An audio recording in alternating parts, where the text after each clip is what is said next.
Okay, so now I want to cover conditionals.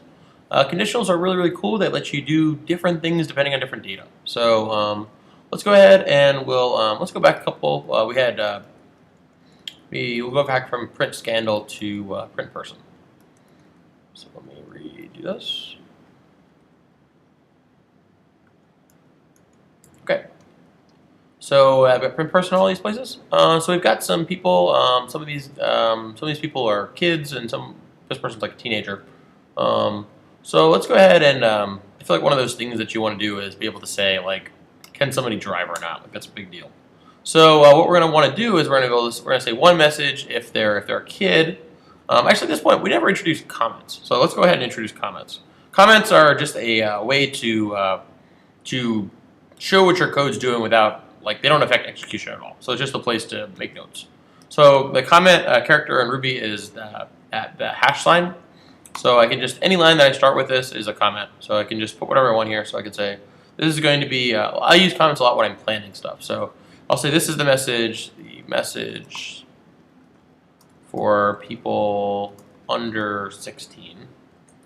And then I'll make a different message for people over 16. This is the message for people 16 and over. So person, how about I say person name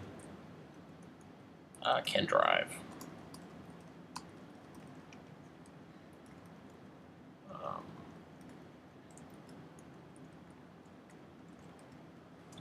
Is too young to drive.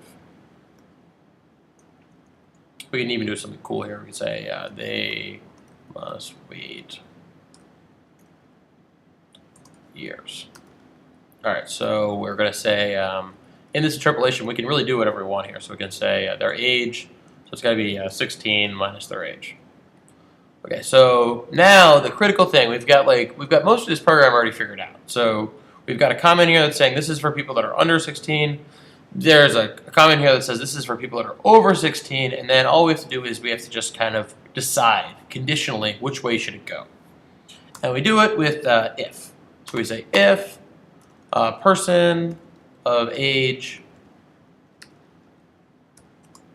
is, in this case, I guess it's going to be less than 16, then we want to go ahead and do this stuff.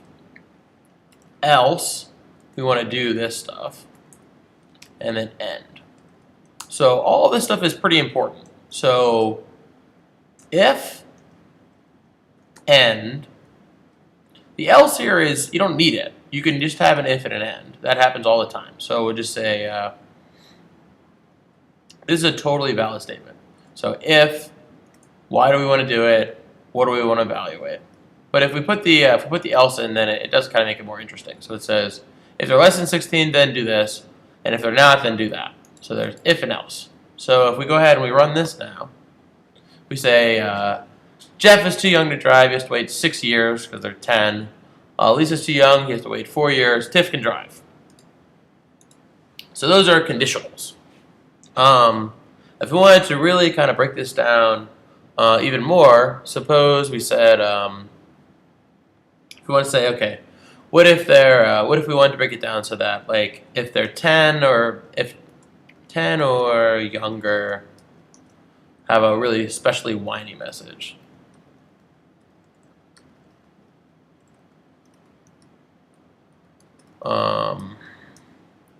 Okay, so if we want to do that, then we could have more conditionals. So we could say, all right, if person age is less than or equal to 10, then we're going to say person is way too young to drive.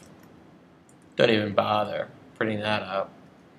And then, see, now I've got this if, and I've got another. I want these all to kind of be combined together. And the way we do it in Ruby is we use the else if construct. So this is a combination of the words else and if.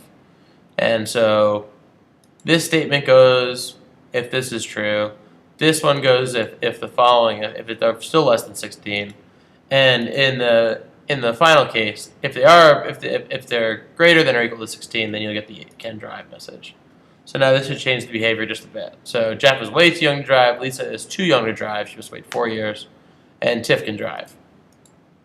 So that should sort of explain conditionals to a large degree. Now Ruby also has like a reverse positivity, I guess. So rather than using the positive tense, you can also use the negative tense. So unless person is greater than 16, put warning, person name too young to drive. Okay, so now we're saying if the person is, so this will evaluate true. This will evaluate true if the person is 16 or older. And so if it's not the case, then we're going to print this special warning. And we say, oh, okay, Jeff is too young to drive, Lisa's too young to drive. So that's how conditionals work. Conditionals, they have the if, the else if, the else, and then the unless. And you can just kind of keep making them like this and really solve a lot of your conditional problems.